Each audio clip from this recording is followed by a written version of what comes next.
Matchup last game in the mid lane, that Riven LeBlanc, it didn't go so well. So we'll have to see how that not fares. so well for Pobelter in the last one, did it?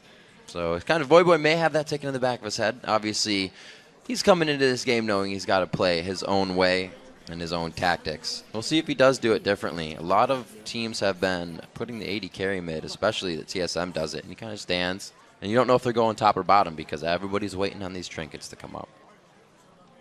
Yeah, if you don't have your solo laner go into the mid for the dance-off, then it sort of keeps the other team guessing. It's a slight you know who's factor. going to be there. But pretty much we expected TSM to come out with this strategy for level 1 because Reggie tipped us off. They just don't want to die level 1. Nothing sneaky.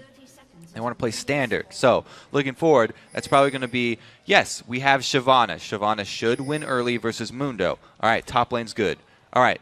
Moving down to mid lane, we've got LeBlanc into Riven. Just saw how that turns out, but Belter did not have a good time. So Bjergsen should be able to make some pretty nice work of Voyboy. All right, mid lane's taken care of. Now the bottom lane, we pick Sivir for a team composition pick. That's not actually for the lane matchup there.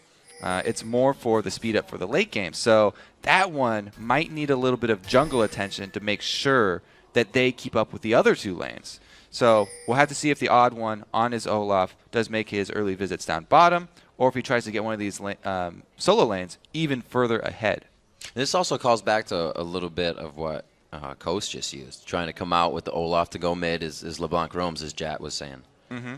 Another thing that you can do with if you're a jungler and you have multiple winning lanes is not even go to your lane that you're worried about. Just go to the lane that's already winning, because there's only two options that can happen.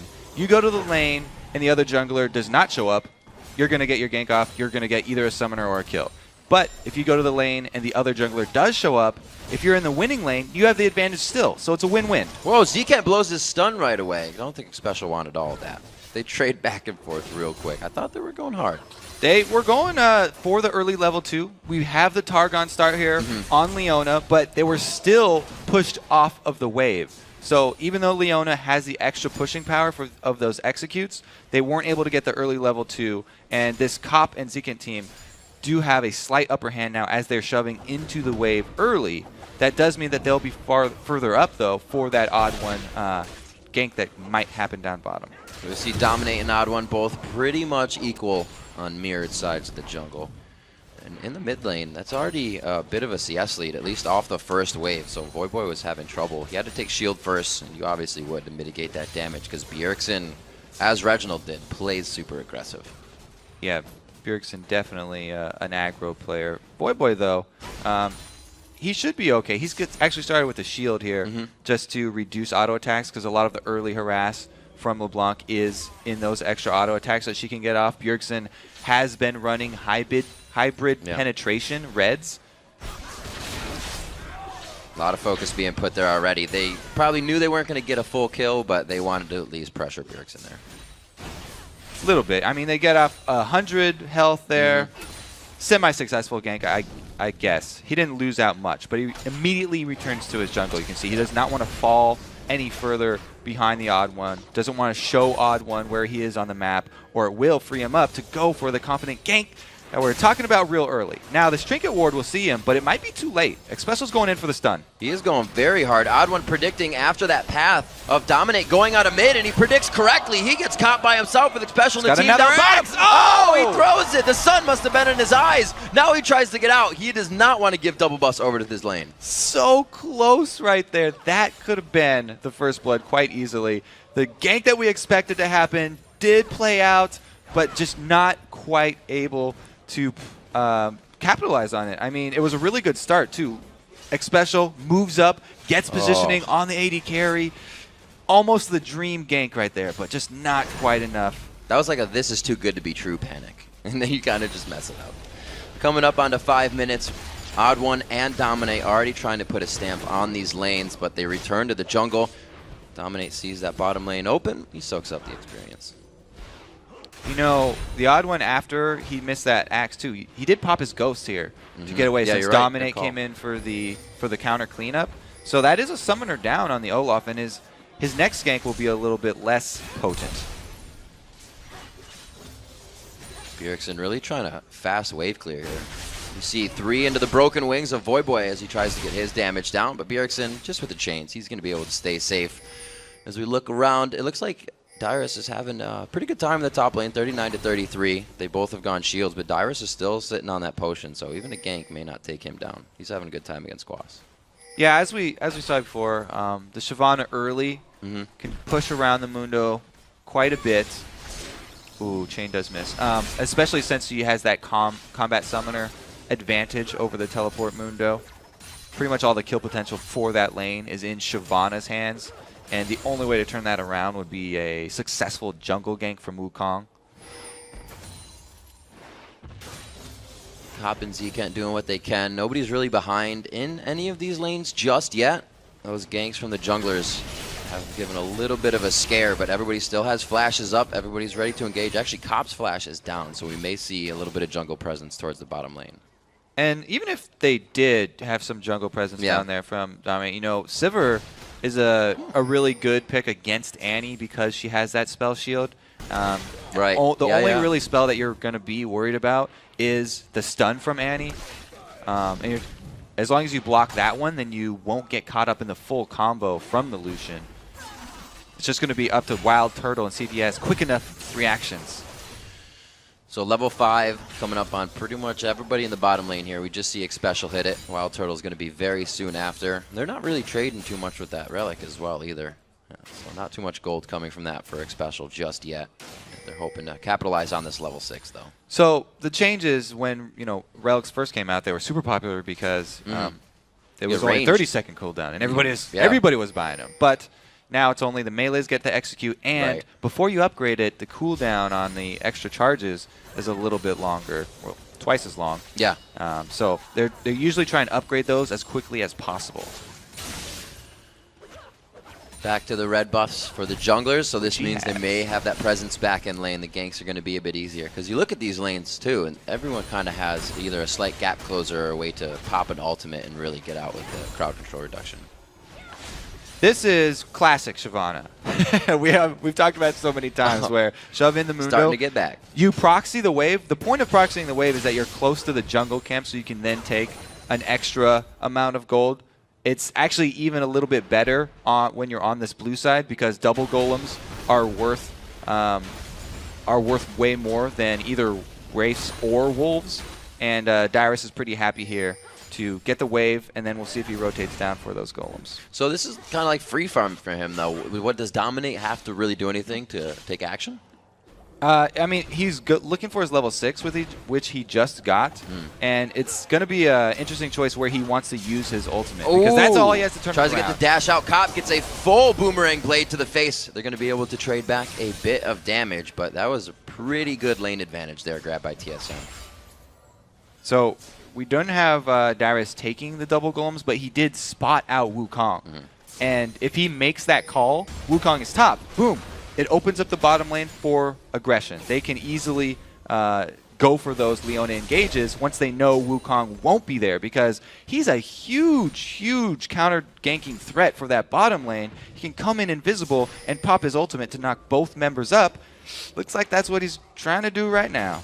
Yeah, slowly but patiently hanging out on the side of the lane. I think Cop might put himself in somewhat of a bad spot, but TSM would see that, and they'd say, we don't want to bite. We don't want to bite too hard. Bjergsen with that ward just over Wraiths, it really actually helping out Dyrus a lot to that top lane, because Dyrus had placed a ward that just died at red, and they're super comfortable in all their movements right now. Both junglers doing their visitations bottom. I guess Odd One right now is thinking that there will be a counter gank here, because a dive would still be very dangerous. Annie already has her stun charged, and she's now level 6. Diving on the post-level 6 Annie with a stun proc is a very dangerous situation, and I think he might be disappointed that there's no gank from Wukong, and probably just wasted a little bit of time there. Level 6s on both the duo lanes. We actually have, I believe, Cop just backing. He's going to go for the Triforce first build. He picks up the Phage. Dyrus once again going back behind Quaz, and there's really been nothing to stop these guys in the top lane, but the CS isn't that far apart. You're right. You don't gain a whole bunch from proxying the wave if you're not picking up those double golems on respawn. what he's really trying to get out of that was jungle vision. And he finally does get the golems, and he's also dropped that deep ward.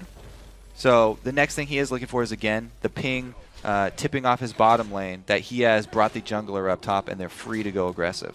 We'll have to see now. Bjergsen picking up boots too. He goes for the Sork right away, and he gets a Fiendish Codex. So they're going to start the transition of Olaf to the middle in LeBlanc, because Bjergsen hasn't roamed too much yet. Not yet. He has maxed the W again, so he does have good minion wave control. But he hasn't had the early lead over Voidboy. They're pretty much neck and neck here. Only a few, well, I guess 10 minions is pretty decent.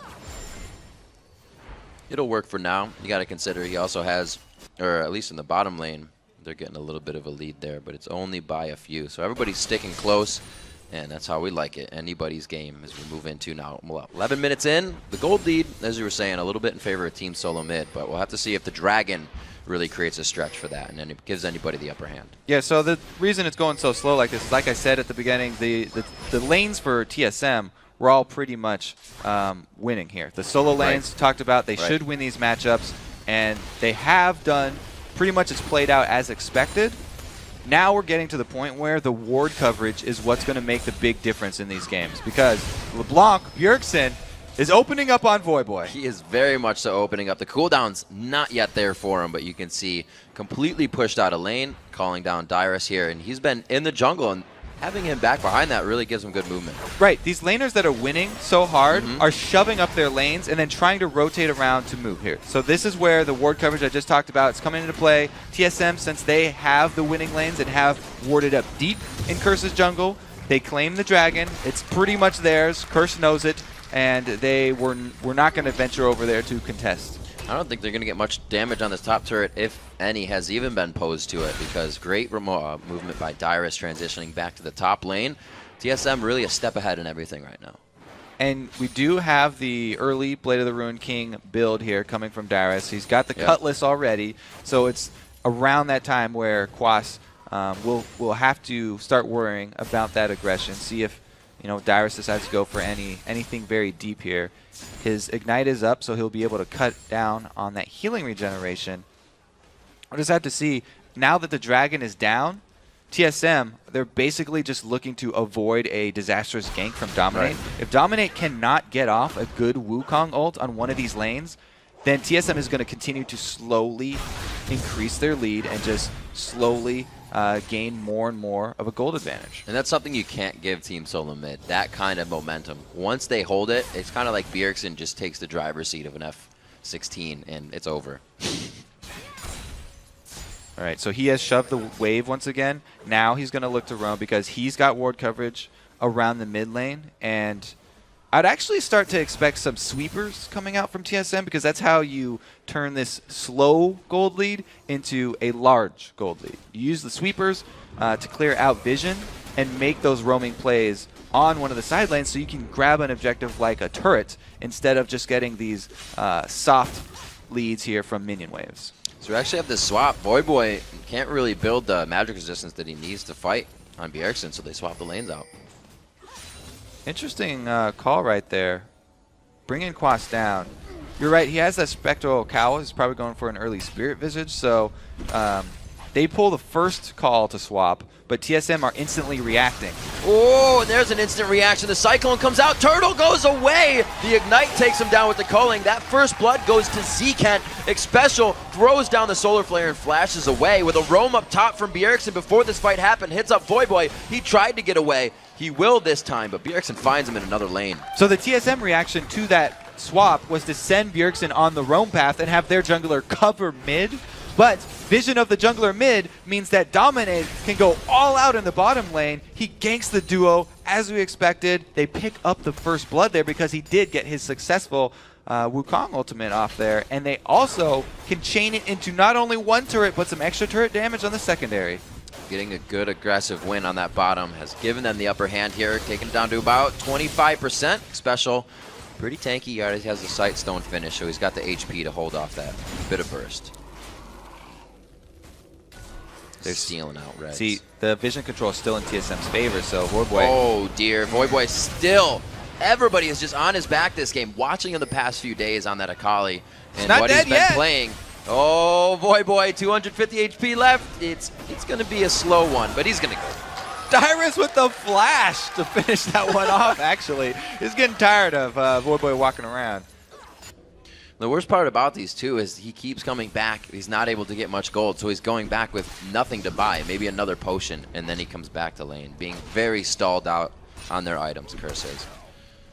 Meanwhile, down bottom, you know, the CS discrepancy between the AD carries is more than made up for by Xpecial's Targons. He's actually shared over 500 gold with that, 560 nice already. Guy. 1-to-1 in turrets. You'll see them dropped in the top and the bottom lane, respectively. And it looks like Voyboy will tend to mid once again. They said, if we go top lane, we're just going to be a catalyst to the roam for LeBlanc. And TSM's going to want to keep up that roam. Yeah. That's why I always like to see the switch out of the talismans on the mid lane assassins that roam around.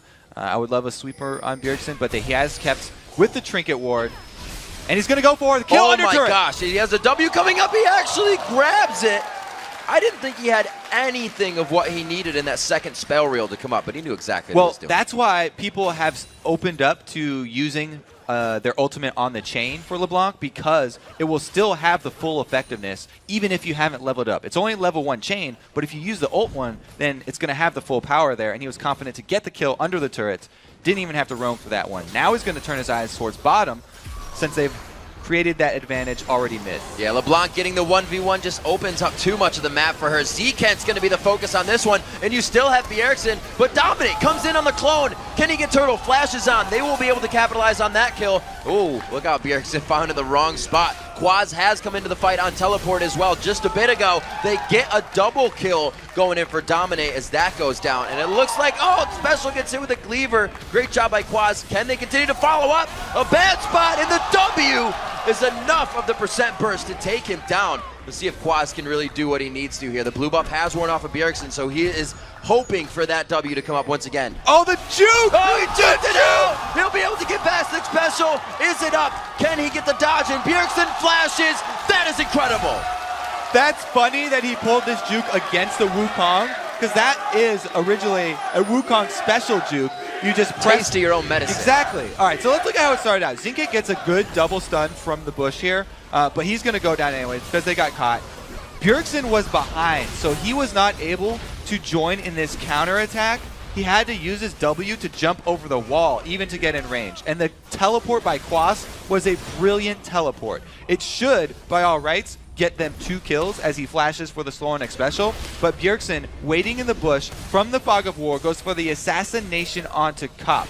And R's his Q, because he can activate the second Q with his W and gets the full damage there. Then we do miss out on the clone juke, but usually the clone is the thing that stands still, or it used to be before it was patched, and the player is the one that's going to go running off. So he does an immediate press S to stop, and his clone goes running, so everybody's chasing after the clone, which is usually something that Wukong does. That's really an amazing bit of mechanics as well. It's something you don't come across quite a bit, so you have to hit it every time it does happen. And it's interesting because it really works on older players that played with the old LeBlanc clone that would always just stand still.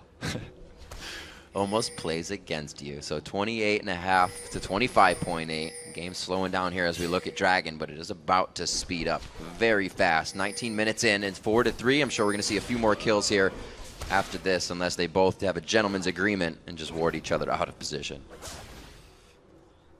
It's going to be a really dangerous Dragon fight here. Curse are definitely posturing like they want to contest it.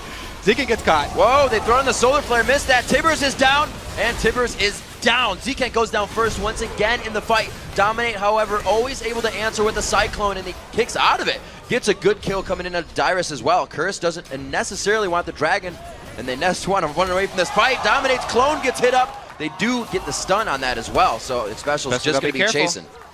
All right, so the extra kill here for Curse, but extra health on TSM. So they're the ones shoving up this mid lane. Oh, Bjergsen's going to go get that giant pile of red money up top. That's blood money. They had to lose the odd one in Dyrus for that. So this is going to be easy transition actually for Curse since they saw Bjergsen go up to the top. Even though there's a pink ward here for TSM. they have everyone respond from the fight, and no 3-0 LeBlanc in the area for TSM is a really good call by Curse. They make the objective count after the fight, even though they weren't able to chain it immediately. It was the rotation from Bjergsen up top that allowed Curse to go for that call. So we got 26-20-ish around your next dragon. You do see that Bjergsen a little bit ago, probably 5-6 minutes, did finish that Deathfire Grass for himself. So he only becomes more dangerous.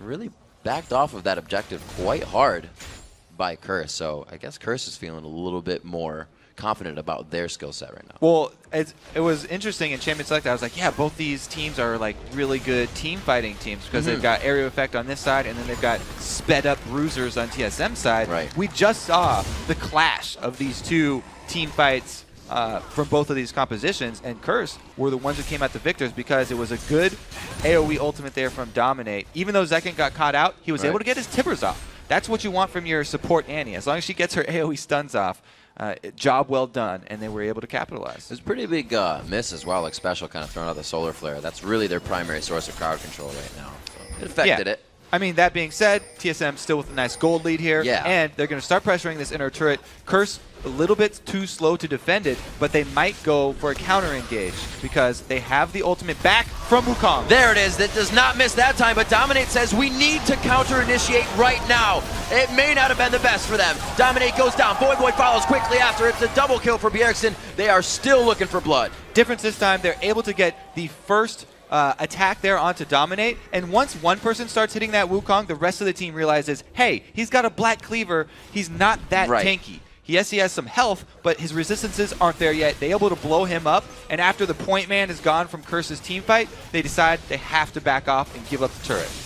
Turret for that, pretty much for the dragon that just went down, we saw Curse was able to grab. So the gold, still 5,000 gold in favor of TSM. However, here at 22 minutes, they have grabbed now 4 turrets as the map just continues to open up.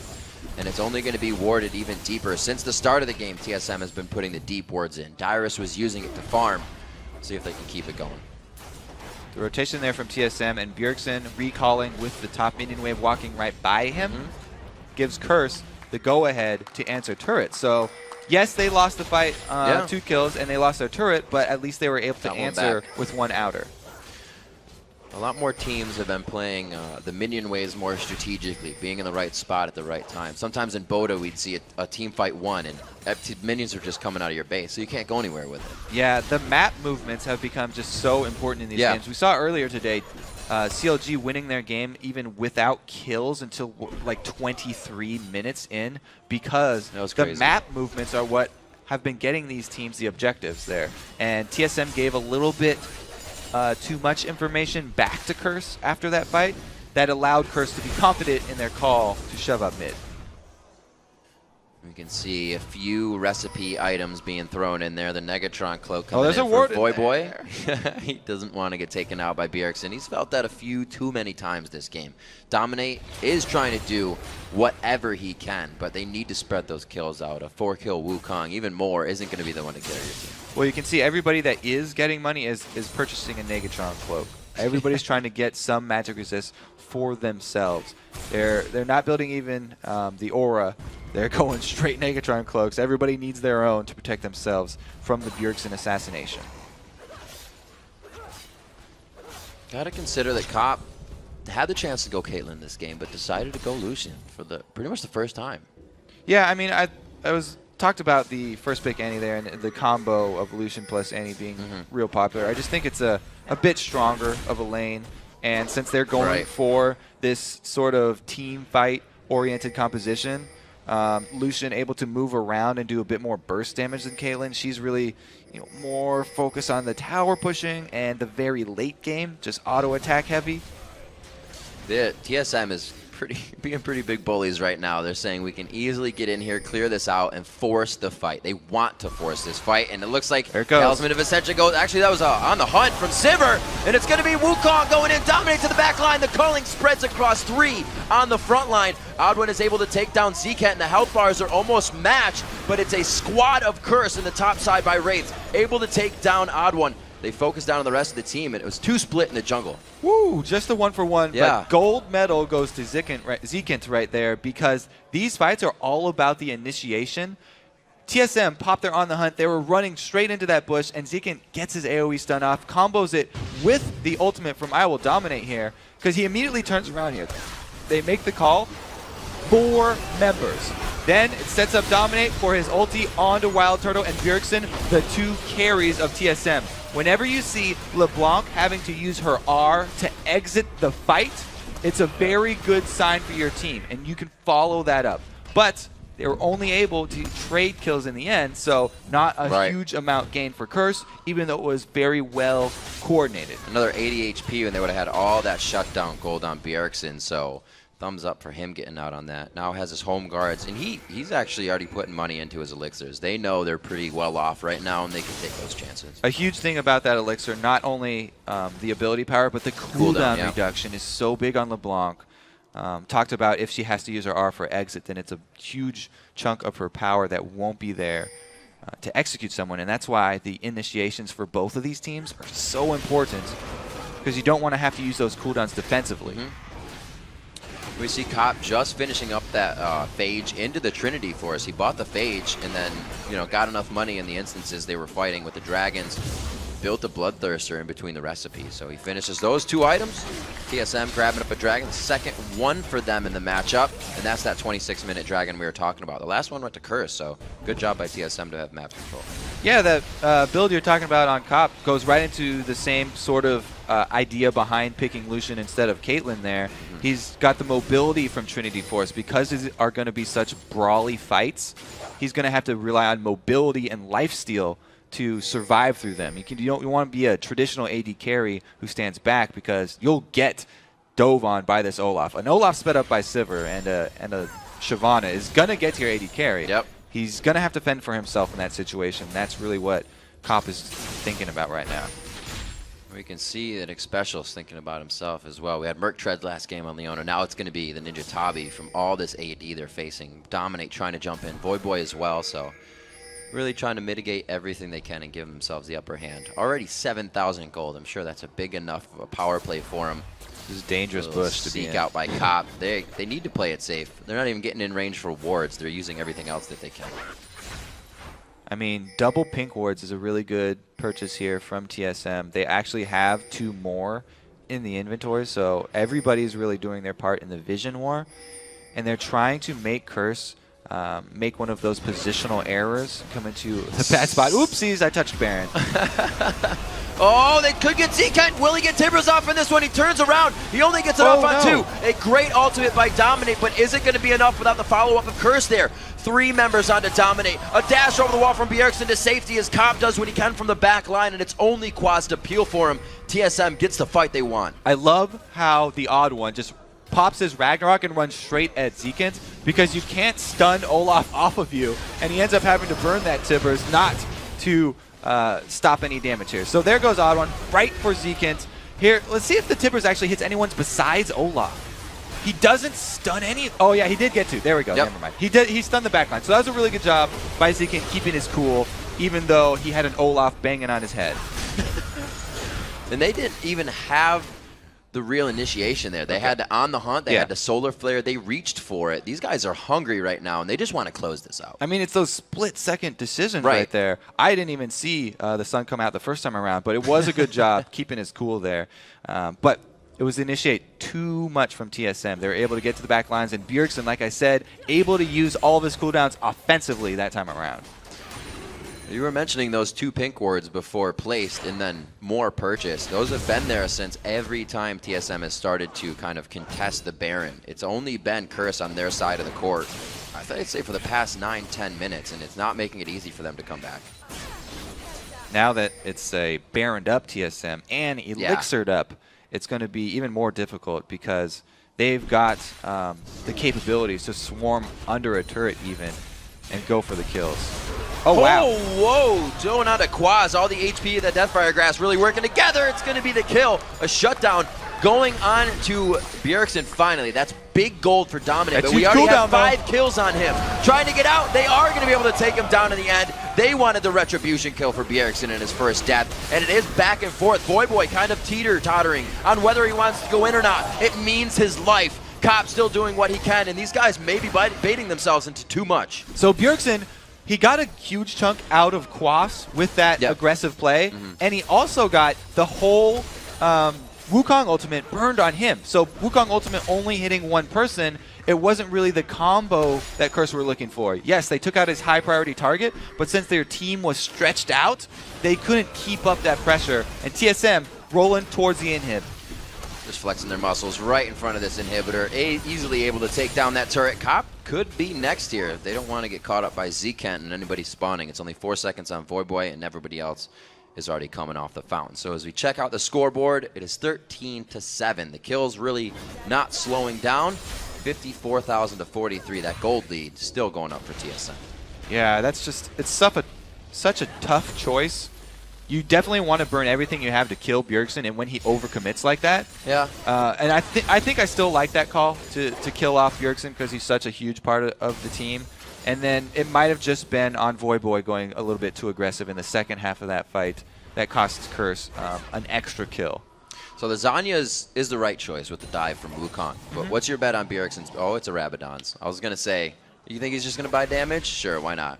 He wants to make sure that he can kill his target. You saw him right there go all in on Quas, not able to finish him off there. He wants to be able to get that, not just a giant chunk out of his life, but actually get the gold from his kill. If you can't get a full Cyclone off, then you can't kill me. It's perfect. 6-3 in turrets. That means Curse is scrambling for 1 gold that's sitting on the map they don't have yet, and that's going to create more vision for them, which they're still losing out on. TSM putting those deep wards in the jungle, which is pretty much owned by them at this point. And we're going to wait for TSM to initiate next. They haven't been having any trouble doing that. We just saw how much things can go poorly if you don't have vision when you play super aggressive. Bjergsen's looking for these solo kills here and these opportunities to pick members of Curse off. In order to do that, they're going to need to keep up all of this vision that they've invested in. Open inhibitor as they set up to do some damage. It doesn't really look like Wild Turtle can get in range just yet. You see him going towards the top side of that turret to give himself some more defense. The teams are pretty much face-to-face right now, but it's just that roundabout circle. Nobody really wants to connect if you don't have to. It's so big when you get an inhibitor down with one of these teams that's not really a siege comp or not really a poke comp, because you don't have that easy access sieging up around these inhibitor turrets. Having that one door open does wonders for this team. And so because they got that Baron buff, they're really just going to look to clean up the rest of the money on the map before they have to return. They've got guaranteed pressure up in the top. It allows them to freely get the rest of the resources that are available to them. It's only going to get harder and harder as that gold grows with the Dragon. 3 of those in favor of TSM now, with the Baron in their favor. They have Giants belts coming out on a special. Everybody's kind of not buying beyond their means, but getting more than they need right now. Yeah, and they've actually, because they had so much map control with all the waves pushed up and the inhibitor down, it opens up the opportunity for them to split up as a team. They don't have to stay together. They got multiple things done at the same time. They got a Dragon at the same time as blue buff for Bjergsen, and then the rest of the members were setting up a bush gank just in case. They don't have to all be doing the same thing right now. They were able to split up and get multiple things done at the same time. Meanwhile, Curse just have to clear waves and stay inside their base. Bjergsen's done a great job of keeping LeBlanc going, not allowing himself to fall off. Keeps his farm at 253, near the highest in the game, just for being able to have that AP AoE damage on clearing some of these waves. Obviously, the ADs and the tops have surpassed that, and they are trying to be huge for their team. Mainly right now, Quaz, really the main tank. We said that Wukong was built, or Dominate rather, building all that damage. May have hurt them really. Smiley face from Cop. He's still happy. All they have to do is continually clear waves. Yes, one inhibitor down is huge because there's an open door and TSM can return to that top lane when it respawns, but it's not 2 inhibitors down. Like, you can still hold pretty easily from 1 inhibitor down. It's just up to TSM to load armor onto one person, either the odd one or on Dyrus, and then that will enable them to go for the dive. The Infinity Edge being finished out. A great solar flare over. TSM loves diving this middle turret. It looks like they will go full on and back behind. 3 kills coming out very fast, and it goes across the board. Dominate looking to get himself out of this situation, but it's a double kill for Wild Turtle as he hunts him down. And it looks like they're going to go straight for the Nexus. Well, they've loaded up enough armor. They go for the dive right there. Zeke trying to counter-initiate. He gets the stun onto multiple members, but Wild Turtle spell shielded it. Great game by Team Solo mid. Bjergsen really working the LeBlanc in middle. Everybody else very strong in their lanes, and TSM is going to pick up a win here on the 3rd day of Super Week.